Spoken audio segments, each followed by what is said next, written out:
कहानी, मेरा घर, मेरे बच्चे और शहर की बातें, इस औरत की ज़बानी। अस्सलाम वालेकुम, मेरा नाम शगुफ्ता है और आज मैं आप सबको अपने घर, अपने बच्चों और हमारे शहर के बारे में कुछ सच-सच बताना चाहती हूँ। ये सब मेरी ज़बानी सुनिए, ताकि आपको लगे जैसे आप मेरे ही घर में बैठे हैं।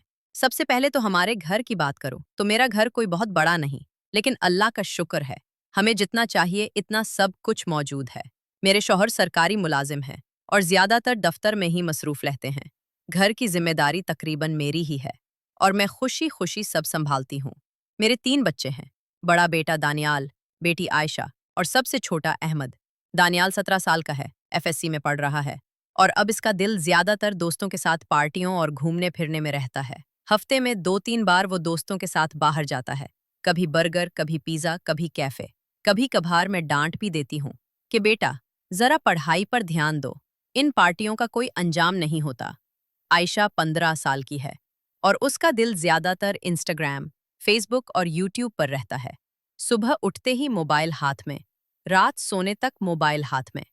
अक्सर मुझे कहना पड़ता है, बेटी थोड़ा पढ़ लो या कम से कम कुछ वक्त मेरे साथ किचन में गुजार लो। लेकिन आजकल के बच्चे सुनना कम ही चाहते हैं। अहमद अभी 9 साल का है। वो भी यूट्यूब पर कार्टून देख देख कर खुश रहता है। कभी मेरे पास आकर कहता है, अम्मी ये देखो, कैट और डॉग कितने मजे के खेल रहे हैं।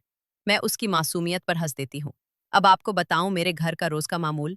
सुबह सबको तैयार करके स्कूल कॉलेज भेजती हूँ, शौहर को दफ्तर, फिर कुछ देर में किचन समेटती हूँ, कपड़े धोती हूँ, कभी झाड़ू, कभी डिस्टिंग, कभी किसी चीज की मुरम्मत। फिर दोपहर को बच्चों का इंतजार, उनको लंच देती हूँ। अक्सर मैं ही बाजार से ग्रोसरी लेने चली जाती हूँ। आजकल सब्जी इतनी महंगी है कि दिल करता है बस रोटी सालन बंद कर दें। टमाटर, प्याज, आलू सब की कीमत सुनकर दिमाग घूम जाता है। कभी कभी मैं आयशा को साथ ले जाती हूँ ताकि वो घर के काम सीखे, लेकिन वो ज्यादातर मोबाइल में ही लगी रहती है। अब शहर की बात करूँ तो हमारा शहर पहले जैसा नहीं रहा।